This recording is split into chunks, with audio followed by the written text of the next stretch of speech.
اور صنف سخن میں حاصل نہ ہو سکا۔ ولی دکنی سے پہلے بھی شمالی ہند میں اردو شعراء موجود تھے، مگر ولی دکنی کے کلام کی جو مقبولیت اور خوبصورتی دلی کے نامور شعراء سے ان کو ممتاز کرتی ہے۔ ولی دکنی صاف باطن صوفی تھے، وہ بادشاہوں اور امیروں کے درباروں سے ہمیشہ لا تعلق رہے۔ انہوں نے کسی بادشاہ یا امیر آدمی کا قصیدہ نہیں لکھا، البتہ اپنے دوستوں بزرگوں کی تعریف میں اشعار کہے ہیں۔ ان کا کلام تقریباً اصناف سخن پر مشتمل ہے۔ ایک روایت کے مطابق ولی دکنی نے سورت اور برہان پور کا بھی سفر کیا اور حج بیت اللہ کے علاوہ مدینہ منورہ میں بھی حاضری دی۔ انہیں گجرات سے کچھ ایسی دلچسپی ہو گئی تھی کہ ان کا زیادہ تر قیام گجرات کے شہر احمد آباد میں رہا، اور ایک روایت کے مطابق ان کا انتقال بھی 76 برس کی عمر میں احمد آباد کے مقام پر ہی ہوا اور وہ وہیں مدفون ہیں۔ ولی دکنی کی پیدائش اور وفات کے حوالے سے جو تواریخ ہیں یہ نزاعی ہیں، کیونکہ اس میں اختلافات پایا جاتا ہے۔ تاہم میں سمجھتی ہوں کہ یہ لمحہ فکریہ ہے کہ ایک اتنا بڑا شاعر جو ایک صنف سخن کا موجد ہے اور بہت نام کماتا ہے، اس کے ابتدائی حالات کے بارے میں اس طرح سے معلومات کا مستند نہ ہونا یہ افسوس کی بات ہے۔ ولی دکنی کے خصائص کلام کے حوالے سے ہم دیکھتے ہیں کہ جیسے پہلے ہم نے بات کی کہ ان کو غزل کا بابا آدم بھی کہا جاتا ہے، تو اردو شاعری میں غزل کا بابا آدم ولی دکنی کو کیوں کہا جاتا ہے؟ یہ نہیں ہے کہ ان سے قبل کوئی اردو میں شاعر نہیں تھا یا کوئی صاحب دیوان شاعر نہیں تھا، ایسا نہیں ہے۔ ولی دکنی سے پہلے بھی محمد قلی قطب شاہ صاحب دیوان شاعر گزرے ہیں۔ بات دراصل یہ ہے کہ اردو شاعری میں صحیح معنوں میں بنیاد رکھنے کا سہرا ولی دکنی کے سر بنتا ہے۔ محمد قلی قطب شاہ کے مقابلے میں ولی دکنی کا کلام زیادہ آسان ہے اور دکن اور شمالی ہند دونوں میں یکساں سمجھا جاتا ہے۔ یہی وجہ ہے کہ ولی کے اشعار سن کر اہل دلی کو اردو میں شعر کہنے کا شوق پیدا ہوا۔ پھر یہ ہے کہ غزل گوئی کی روایت انہوں نے ڈالی۔ یہاں پہ میں نے کچھ خصائص کلام لکھے ہیں، آپ ان کو بھی دیکھ سکتے ہیں۔ فارسی اور اردو کی آمیزش ہمیں ان کے کلام میں نظر آتی ہے۔ فارسی اور اردو کی آمیزش کس طرح سے نظر آتی ہے کہ ولی دکنی نے اپنی شاعری کی بنیاد جو تھی وہ فارسی زبان پر رکھی تھی، اور اردو زبان چونکہ عوام کی زبان تھی، اس کو سب آسانی سے بولتے تھے، سمجھتے تھے۔ فارسی تو اس وقت سرکاری زبان بھی تھی نا دلی میں، لیکن اردو چونکہ عوام و خاص میں آسانی سے سمجھی جاتی تھی، اور پھر اس میں قادر الکلامی اور پختگی کی ولی نے وہ شان دکھائی جو ہمیں فارسی شعراء کے ہاں ملتی ہے۔ اس کے ساتھ ہی انہوں نے فارسی اور اردو کا حسین امتزاج پیدا کر دیا، جس سے غزل میں شیرینی اور ترنم پیدا ہو گیا۔ انہوں نے ہندی کے آسان اور شیریں الفاظ بھی استعمال کیے، جیسے جب آپ ان کی غزلیں پڑھیں گے تو سجن، پیتم، مکھ، نین، یہ آپ کو اس طرح کے الفاظ نظر آئیں گے۔ انہوں نے فارسی اور اردو زبان کے امتزاج سے اردو شاعری کی سلیس اور سادہ زبان کی راہ جو ہے وہ ہموار کی۔ جہاں تک سادہ زبان کا تعلق ہے تو یہ بھی ان کے خصائص کلام میں ایک بہت بڑی خوبی ہے کہ انہوں نے سادہ زبان استعمال کی، اور سادہ زبان کس اعتبار سے کہ اہل زبان کہا جاتا ہے دلی والوں کو، اور ان کا تعلق چونکہ دکن سے تھا اس لیے ان کی زبان پر دکنی اثرات کا ہونا ایک فطری امر تھا۔ ان کی زبان میں بہت سارے غیر مانوس الفاظ بھی موجود ہیں، لیکن اس کے باوجود ان کی شاعری میں سادگی ہے، بلکہ بیان سادہ سے سادہ تر ہے۔ اس کی مثال ایسے ہے: خوب رو خوب کام کرتے ہیں، خوب رو خوب کام کرتے ہیں، یک نگاہ میں غلام کرتے ہیں۔ اب اس سے بڑھ کر سادگی ہمیں کہاں نظر آئے گی؟ ان تصنف اور تکلف اس میں نام کو بھی نہیں ہے۔ پھر ہے کہ ان کی شاعری میں ایک عاشقانہ رنگ نظر آتا ہے۔ عاشقانہ رنگ کیسے کہ ان کی غزلیں جہاں موسیقی اور تغزل کے باعث دل میں اترتی ہیں۔ خود تو وہ صوفی منش تھے، لیکن تصوف کے عاشقانہ مضامین کو انہوں نے بڑی خوبصورتی سے بیان کیا ہے۔ ہمیں عشق مجازی کی واردات بھی اس میں نظر آتی ہیں، اور یوں لگتا ہے کہ جیسے یہ ان کی دل بیتی ہے۔ وہ غزلوں میں عاشقانہ مضامین کے علاوہ اخلاقی مضامین بھی بیان کرتے ہیں، اور سادگی کے باوجود ایک مضمون آفرینی ہمیں نظر آتی ہے ان کے ہاں۔ جیسے ان کے کچھ اشعار نمونے کے طور پر میں آپ کے گوشے گزار کرتی ہوں۔ لیتا نہیں سلام ہمارا حجاب سوں، لیتا نہیں سلام ہمارا حجاب سوں، اس صاحب حیا کو ہمارا سلام ہے۔ آرام جان و دل ہے ولی جس کا دیکھنا، اس نازنی پیا کو ہمارا سلام ہے۔ ایک مقامی رنگ بھی ان کی شاعری کی خصوصیات میں سے ایک اہم خوبی ہے۔ ولی دکنی کی شاعری میں مقامی رنگ کس طرح سے نظر آتا ہے کہ وہ فارسی عربی تراکیب سے اپنے اشعار کو سنوارتے ہیں، لیکن جو وہ محاورات اور تشبیہات استعمال کرتے ہیں وہ خالصتاً دکنی ہیں، اور ان کا مقابلہ دور حاضر تک ایک قادر الکلام شاعر کے بس کی بات نہیں ہے۔ وہ مقامی رنگ کو اپنی شاعری میں اس مہارت سے سموتے ہیں کہ اس سے ان کے کلام کا لطف دوبالا ہو جاتا ہے۔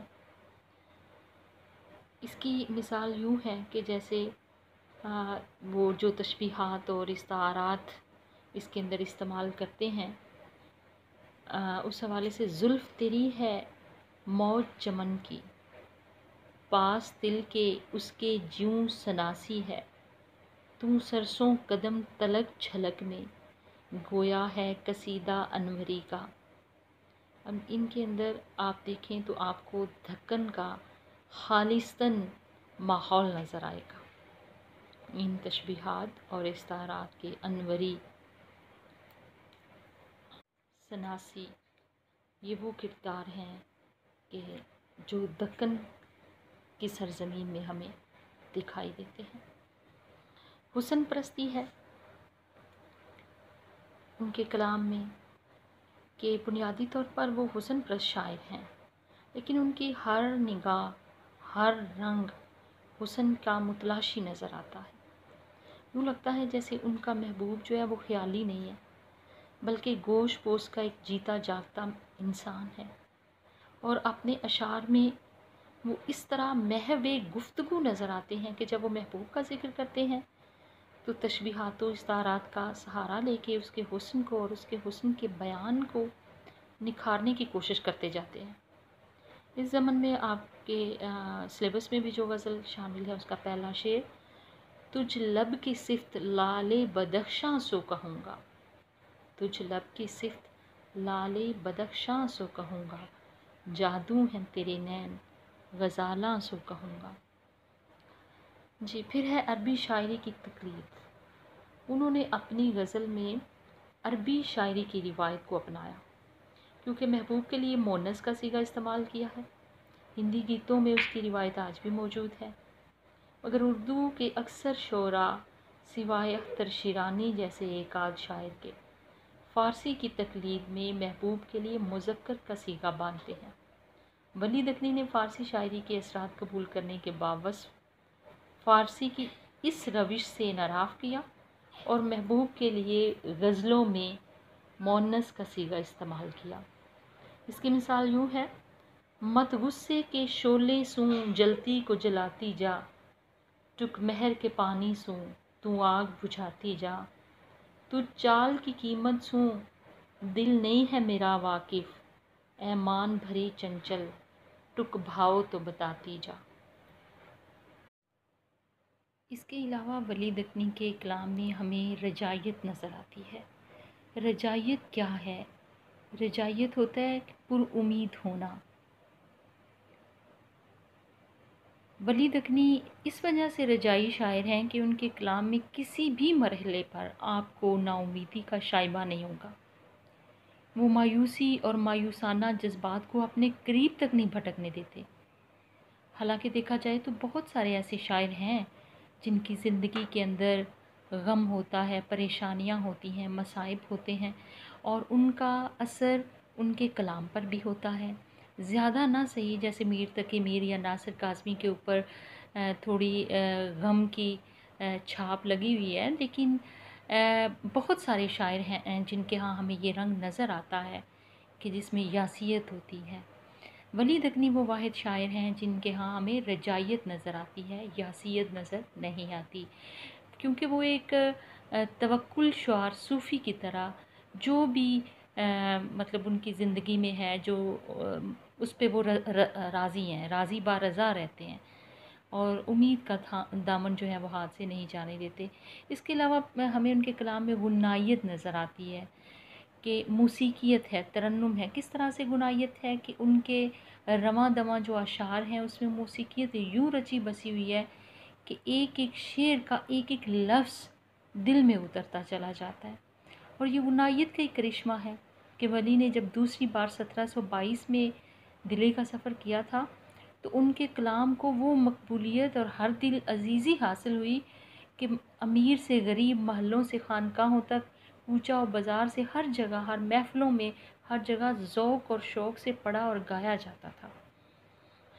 اس کے بعد ہم بات کرتے ہیں جی معرفت و حکمت کی، کہ ان کے کلام میں معرفت و حکمت کے کچھ نمونے میں پیش کرتی ہوں۔ معرفت کہتے ہیں پہچاننا، عرفان حاصل کرنا، حکمت دانائی۔ میں یہ بات پہلے بھی عرض کر چکی ہوں کہ ولی دکنی ایک صوفی منش بزرگ تھے، اور ان کے کلام میں کس طرح سے معرفت ہے، نمونے کے طور پر کچھ اشعار آپ کے سامنے پیش کرتی ہوں۔ عجب ہمت ہے اس کی جس کوں جگ میں، یہ کوں سوں یہ والے الفاظ سمجھ لیں کہ اردو کے ابتدائی الفاظ ایسے ہی تھے۔ کوں سے مراد کو، یہ نون گنہ حذف کر دیا گیا موجودہ اردو میں، سوں سے مراد سے۔ عجب ہمت ہے اس کی جس کوں جگ میں، بغیر از یار دوجے پر نظر نہیں، بغیر از یار دوجے پر نظر نہیں۔ نہ پوچھو درد کی بے درد سوں بات، کہے کیا بے خبر جس کوں خبر نہیں۔ حسن تھا پردہ تجرید میں سب سوں آزاد، طالب عشق ہوا صورت انسان میں آ۔ خوبصورت حکمت کی باتیں، معرفت کی باتیں، یہ چیزیں ہیں تو تشریح طلب کہ درد کا وہ کہتے ہیں نا، صرف اسی کو درد کا احساس ہوتا ہے جس نے درد سہے ہوتے ہیں۔ جو درد کے احساس سے عاری ہے وہ درد مندوں کے درد کو محسوس نہیں کر سکتا۔ اور پھر پہلے میں بات کی عجب ہمت ہے اس کی جس کوں جگ میں، یعنی ایسا شخص جو محبت میں توحید کا قائل ہے، جو دوستی میں ایک ہی دوست کو دوست بنائے رکھتا ہے، تو وہ شخص وہ کہتے ہیں کہ وہ قابل داد ہے، اس کی ہمت قابل داد ہے۔ وہ دنیا میں ایک مثال کی طرح سے ہے کہ جو صرف ایک ہی شخص سے دوستی یا محبت کرے۔ پھر ہے حسن تھا پردہ تجرید میں سب سو آزاد، طالب عشق ہوا صورت انسان میں آ۔ کہ وہ کہتے ہیں کہ حسن آزاد تھا، لیکن جب عشق نے طلب کی، یہ خواہش کی، اور حسن انسان کی صورت میں سامنے آ گیا۔ یعنی انسان بھی ایک ماسٹر پیس ہے، شاہکار ہے فطرت کا، کہ اگر آپ اس کے حسن کو دیکھیں تو وہ بھی ایسے ہے کہ دیگر مخلوقات سے اس کو اشرف المخلوقات کا درجہ اسی وجہ سے دیا گیا ہے کہ وہ اپنے سانچے، اپنے ڈھانچے کے اعتبار سے، شکل و صورت کے اعتبار سے دیگر تمام جانداروں سے خوبصورت ہے۔ تو وہ کہتے ہیں کہ یہ پردہ تجرید میں تھا، آزاد تھا، لیکن کیا ہوا، عشق نے اس کو مجبور کیا کہ یہ انسانی شکل اختیار کرے۔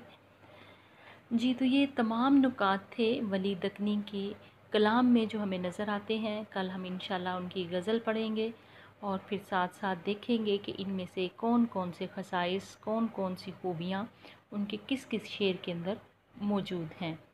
بہت شکریہ۔